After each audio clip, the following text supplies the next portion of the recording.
An unnamed woman was captured on a doorbell camera seeking help from a homeowner in Hillsboro, Oregon, shortly before 11 p.m. on April the 21st of 2024. As she rang the doorbell, a bearded man was seen running towards her in the background. The woman desperately screamed, "Please help me," as the suspect, subsequently identified in court documents as Mark Anthony Fredrickson, picked her up. The victim tried holding onto the door handle, but the man overpowered her. While carrying her in a bear hug with her feet dangling above ground, Fredrickson ran out of frame and took the victim to a pickup truck. A mother and daughter who were inside the home later told a Fox media outlet that they could see the fear on the woman's face, noting that they immediately alerted the authorities. Follow-up reports from April the 24th of 2024 indicated that the unnamed woman seen in the footage had been found safe. Fredrickson, whom court documents indicated was married to the victim,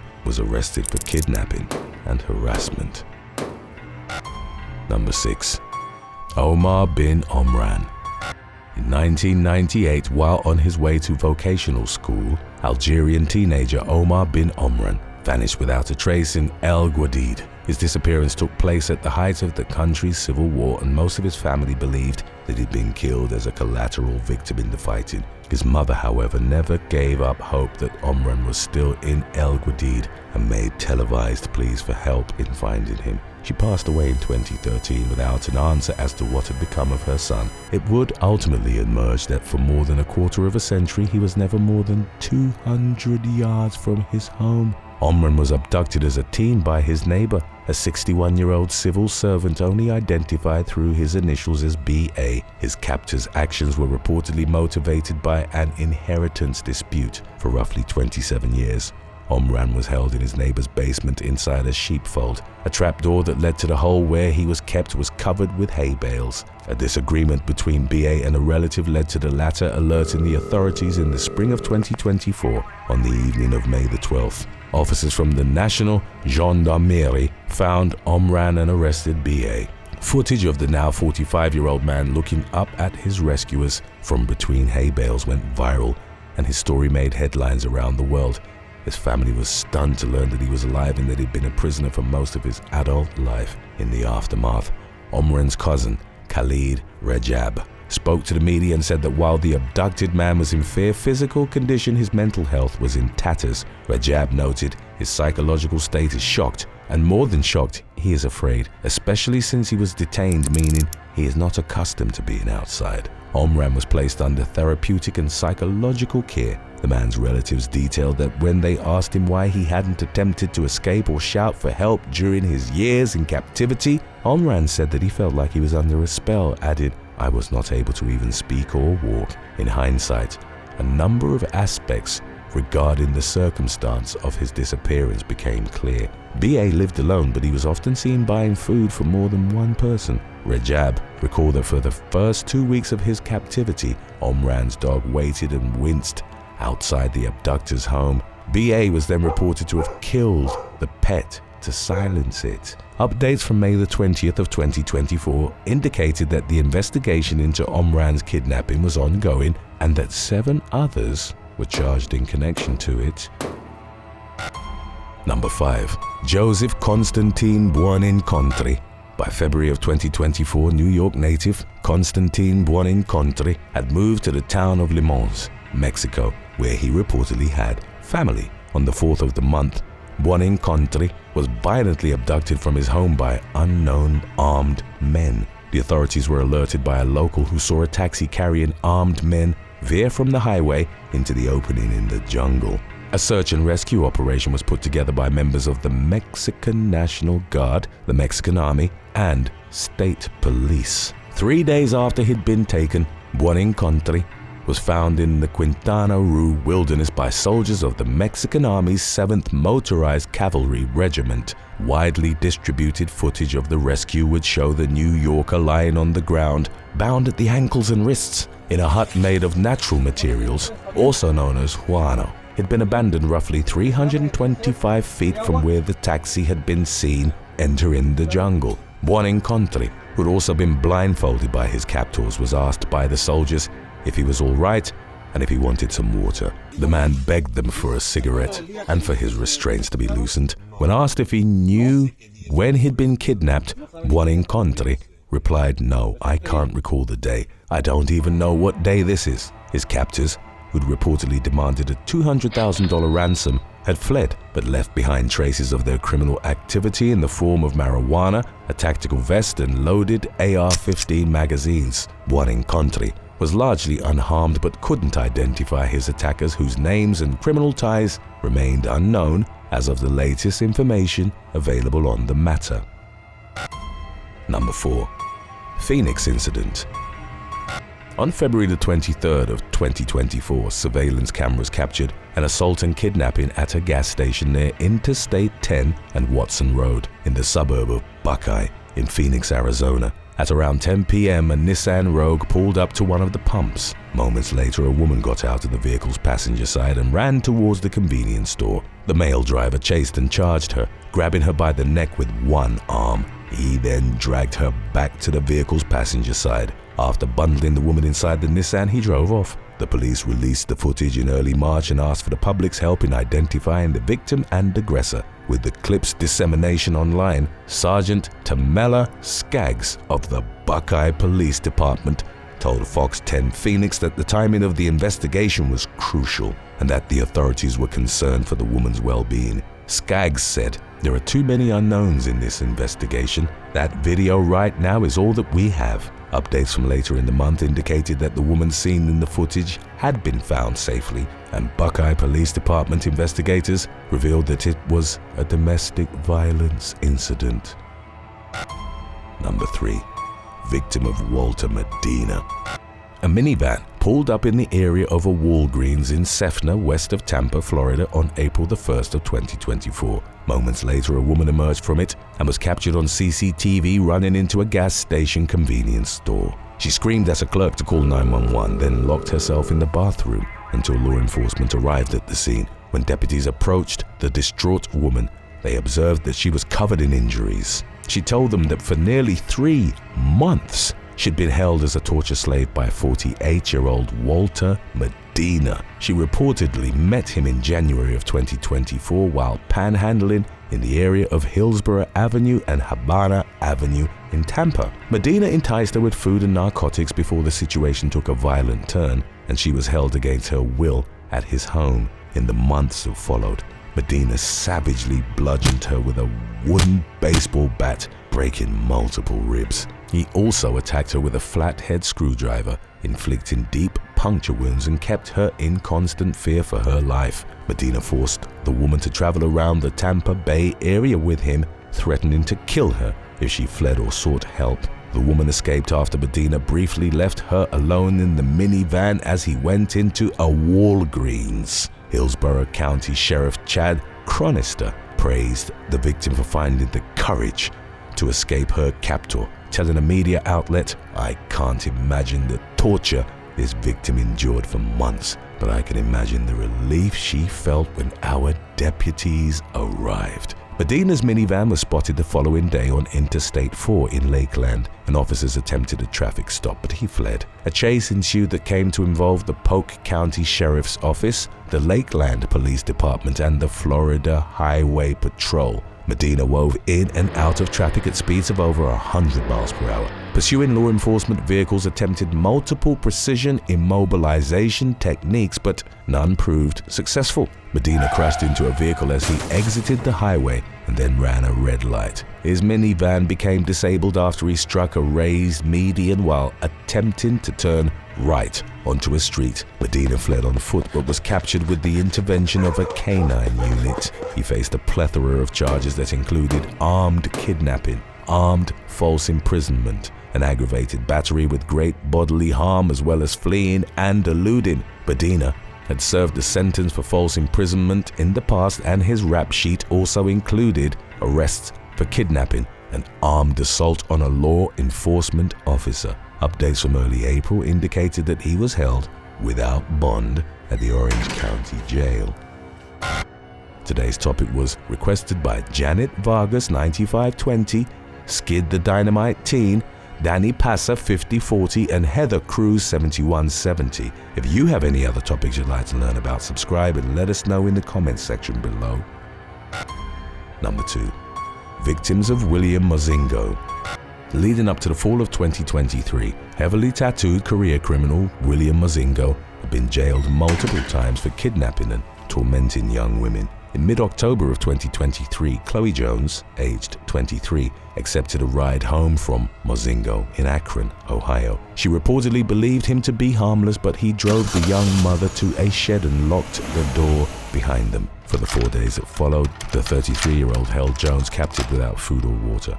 Throughout that time, Mozingo relentlessly beat and abused her, as well as subjected her to psychological torture. He assaulted Jones with his bare hands, repeatedly struck her with a baseball bat, in addition to dousing her in gasoline and threatening to set her ablaze. He also reportedly cuddled the terrified woman between beatings. The owner of the shed tipped off the Akron Police Department, and officers stormed the building on October the 16th. They arrested Mozingo at gunpoint and rescued Jones. As seen in body cam footage, she made her way down a ladder from an opening in the shed's ceiling. The woman moved slowly and unsteadily towards her rescuers. She was shown in body cam footage emerging from the dark with severely blackened eyes and a swollen face. Jones spoke softly to ask the officers for some water. As he was being hauled off, a grinning Mozingo chillingly told the woman, "I love you, Chloe." The victim survived her ordeal with a skull fracture,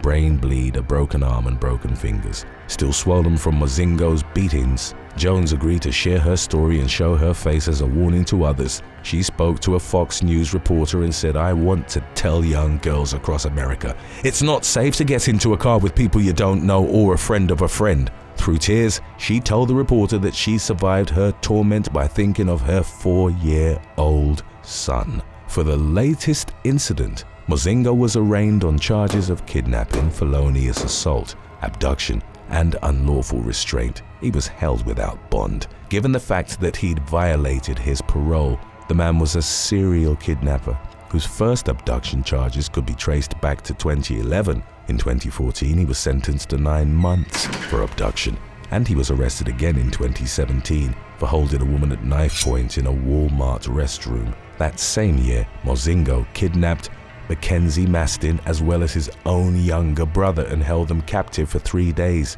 at a house in Canton. Mastin spoke out in the aftermath of the attack on Jones to let her know that she wasn't alone in her horrific experience. She recalled that Mozingo repeatedly beat her and held a knife to her throat, threatening that she wouldn't see her family again. Mastin described her ordeal as the scariest experience of her life. Mozingo was jailed for 18 months for that incident and released in December of 2018. Roughly 4 months later, he attacked a 29-year-old ex-girlfriend and held her captive at his home in Canton. The victim was beaten to a pulp, strangled, and threatened with a blade.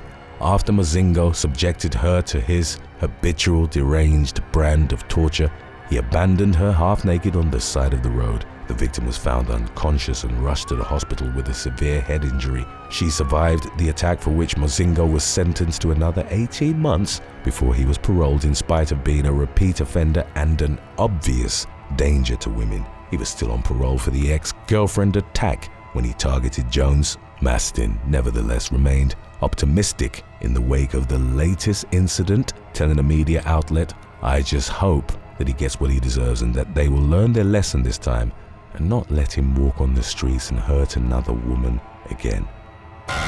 Don't find these abduction stories chilling enough? Well, what happens when you resist? Stay tuned until after number 1, because we've got When Saying No Goes Wrong coming right up for you. Number 1. Mary Elizabeth Isbell.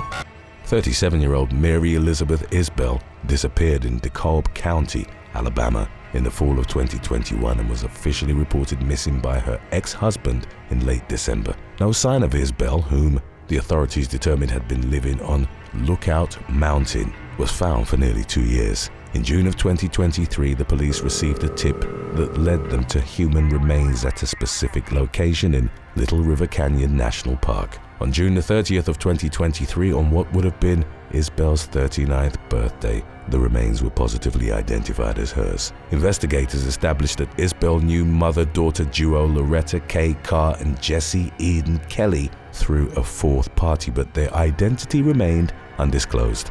Isbell, who'd last been seen driving a dark-colored Jeep, was abducted by the women. 45-year-old Carr and 22-year-old Kelly had reportedly been suspects from the start, but there wasn't enough evidence for their arrest until the body's discovery. At some point in the late hours of October the 18th or the early hours of October the 19th, Carr allegedly killed Isbell by pushing her off a cliff. The motive behind the act, which was described as brutal and inhuman by DeKalb County authorities, remained unclear. Updates from May the 10th of 2024 indicated that Carr and Kelly had been arrested and charged with capital murder. Prosecutors stated an intention of seeking the death penalty against the former, arguing that it was warranted by aggravating and mitigating circumstances. In September of 2018, Emma Higginson from Kent, England, was on holiday in Izmir, Turkey, with her friends, after meeting 27-year-old fellow Brit Declan Marshall at a nightclub. The woman offered him a sofa to sleep on at her hotel. Higginson, who was at the time in her mid-30s, made the offer after Marshall had told her he was unable to go back to his own room. Once they made it back to her hotel, the woman went to bed while Marshall settled on the couch. A few minutes later, after Higginson had fallen asleep, Marshall went into her room and tried to engage in intimate relations with her, but was refused. Looking back on the incident, Higginson would state, "I remember him saying I had no respect, but I said I had a boyfriend." In the moments that followed, the woman was struck twice and lost consciousness. She later awoke on the balcony, saw blood everywhere and started screaming, at which point a friend found her. Higginson had been beaten beyond recognition and was left with multiple fractures on her eye socket, skull, and nose. She also lost a tooth. Her wounds would require over 50 stitches to mend, and her medical condition prolonged her stay in Turkey. Higginson agreed to share her story to warn other women of Marshall, whom she described as an animal and a complete nutter, recommending that he be in prison for a long time. Marshall was arrested in Turkey and held for several months before his lawyer successfully argued that he should be allowed to fly back to the UK and face justice there. Number 8. Mohammed Tarous Khan. On June the 25th of 2022, 20-year-old Samaya Begum was captured on CCTV cameras walking home from work in Bradford, West Yorkshire, England. The footage marked the last time that the woman was seen alive, and she was subsequently reported missing. An official search for Begum lasted 11 days before her body was found on land used as a dumping ground. The decomposed remains were wrapped up in a rug and bound with string. The woman had a 4-inch metal spike, likely originating from a woodworking tool, embedded in the right side of her chest. An autopsy determined that the spike had pierced her lung. An investigation was launched and officers found footage of the girl's uncle, 53-year-old Mohammed Tarous Khan, disposing of her body in a container roughly a mile away from her home. The man was arrested, and a court heard that Begum had been offered up for an arranged marriage while she was still in her teens. Her family had designs for her to marry her first cousin in Pakistan, but Begum refused. She was living with her grandmother while her uncle and father had been issued a restraining order after past occurrences involving threats and violence. Following his arrest, Khan denied murder but pleaded guilty to perverting the course of justice by disposing of his niece's body and destroying her phone. The man was ultimately found guilty of the honor killing, and in March of 2023, he was jailed for life with a minimum of 25 years served. Number 7. Andrea Bolsa. On Halloween morning in 2016, Alice Bolsa went to hug her teenage transgender daughter, Andrea Bolsa, at their home in Winthrop, Maine. At the time, the woman was reportedly unaware of her child's gender identity struggle. As they embraced, Andrea brandished a hunting knife and stabbed her 47-year-old mother in the back multiple times. Her father, Antonio, woke up to his wife screaming. Andrea charged him as well, fatally knifing him over a dozen times. The teen then killed the family dog, a Chihuahua, before going into the basement where her older brother Christopher was hiding. Andrea asked him if he wanted to die, but ultimately let him go, saying, "It's not your day," after he'd pleaded to be spared. In the massacre's wake, Andrea called 911 to report the murders. She initially told police officers that she'd snapped and couldn't explain her actions. Her attorney sought to keep her in the juvenile system, but in November of 2017, a judge ruled that Andrea would be prosecuted as an adult. During her trial, Andrea claimed that her mother had abused her and that her family hadn't supported her gender transition. However, in their victim impact statement, family and friends denied the allegations, with her brother stating that he believes their parents would have been supportive during the transition process. Alice's brother, Carl Pierce, described Andrea's motive as an insult to our family, an insult to our society, and an insult to the LGBTQ community. In December of 2018, Andrea pleaded guilty to killing her parents and received a 40-year sentence on 2 counts of intentional or knowing murder and 1 count of aggravated cruelty to animals. Number 6. Gillian Lee Martone.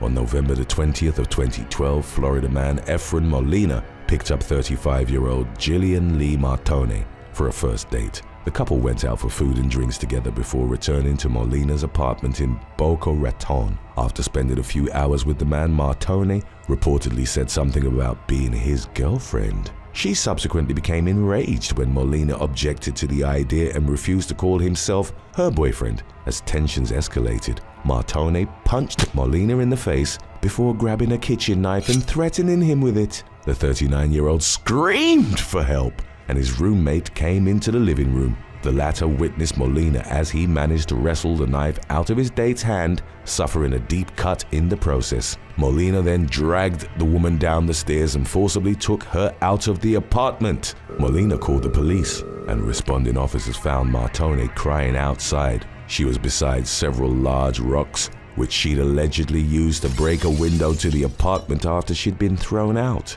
Officers went to talk to Molina, and he opened the door to reveal his hand was bleeding. Inside the residence, the police found a trail of blood on the stairwell wall, which stretched from the 2nd floor to the door. Martone was arrested as soon as it became obvious to police officers that she'd been the confrontation's main aggressor. The woman's arrest record prior to the incident included a 2011 DUI, as well as her being charged with drunken disorderly conduct and causing a public disturbance. Number 5. Adam Bird. On April the 6th of 2023 at around 6:30 a.m., police found a dead body on a road in San Antonio, Texas. It was identified as Jade Alicia Alvarez, and the victim had 2 gunshot wounds to the back of the head, along with another one to the abdomen. A woman who had been with the 22-year-old the night before talked to the officers and revealed to them that Alvarez had been dating 23-year-old Adam Bird. At the time, the man had an active Bexar County arrest warrant for 2 counts of aggravated robbery. Earlier in the month, Bird had entered a store armed with a handgun and demanded money from the registers. After his girlfriend's body was found, he was taken into custody and charged with murder. The man admitted to killing Alvarez and told police he'd shot her following an argument that involved her not wanting to have his baby. It was subsequently determined that Bird had used the same gun to kill her as the one used during the robbery. Number 4.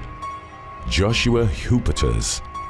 In the early hours of August the 31st of 2017, Joshua Huperters was at the Pub Web venue in North Philadelphia, where he met 22-year-old student Jenna Burley. Parts of their interaction were captured on surveillance cameras. After the venue closed, the pair decided to go to Huperter's apartment, where they reportedly had consensual, intimate relations. At around 4 a.m., Huperter's neighbors heard screaming from the apartment as he and Burley had started fighting. The woman had reportedly refused to perform an intimate act, and Huperter's became aggressive. Burley tried to defend herself but was pummeled with dozens of strikes. In an attempt to stop her from screaming, Huperter's wrapped his hands around the woman's throat and didn't loosen his grip until she was dead.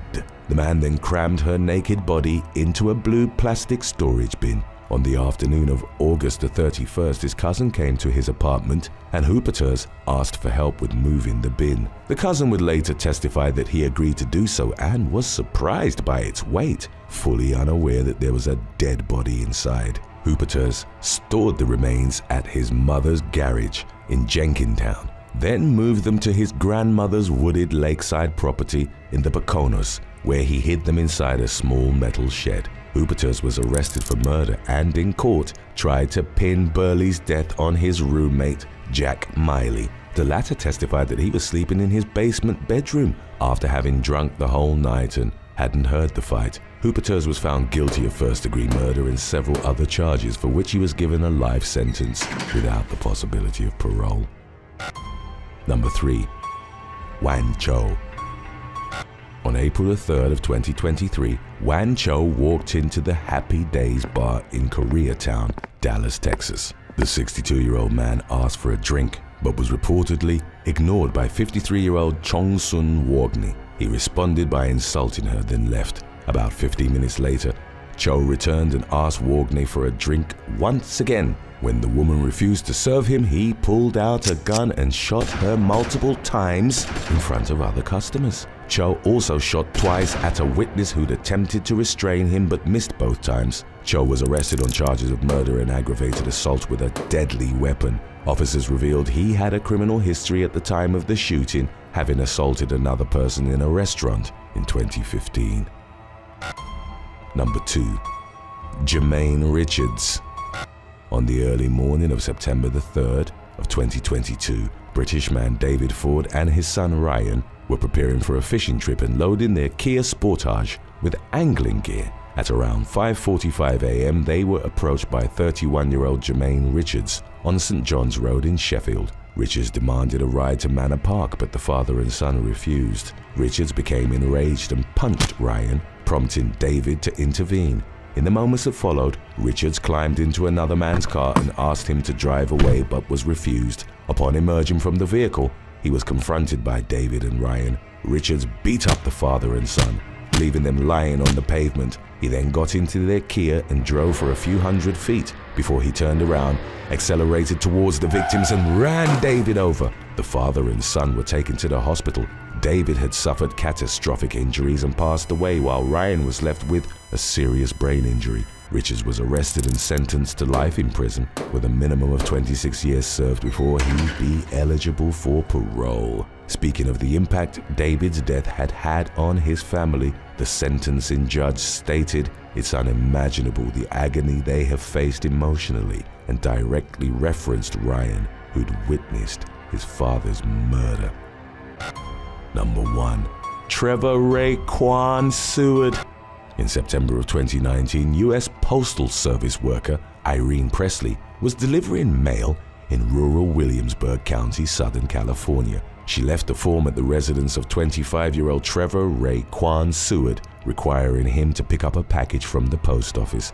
Minutes later, Seward, who was expecting a large box of marijuana to be delivered to his home, confronted the postwoman about the note and asked for his parcel. Presley, however, refused to give it to him. Seward, armed with an AR-15 semi-automatic rifle, was subsequently picked up from his home by Jerome Terrell Davis. Seward was dropped off on Senate Road in Andrews, where he waited for Presley to come down the street. Upon spotting the mail carrier, Seward discharged at least 20 shots into the back of her mail truck, hitting her several times. The 64-year-old woman rapidly succumbed to her injuries. Seward got into the mail truck and drove for roughly 3 miles. He then searched the vehicle in an attempt to find his package and other items of value before abandoning it in a ditch with Presley's body inside. Seward was ultimately tracked down and arrested. His marijuana package, which was worth roughly $1,600 at the time, was found at the scene of the shooting on Senate Road. Seward was found guilty of the murder of a federal employee in the course of her duties and sentenced to life in prison.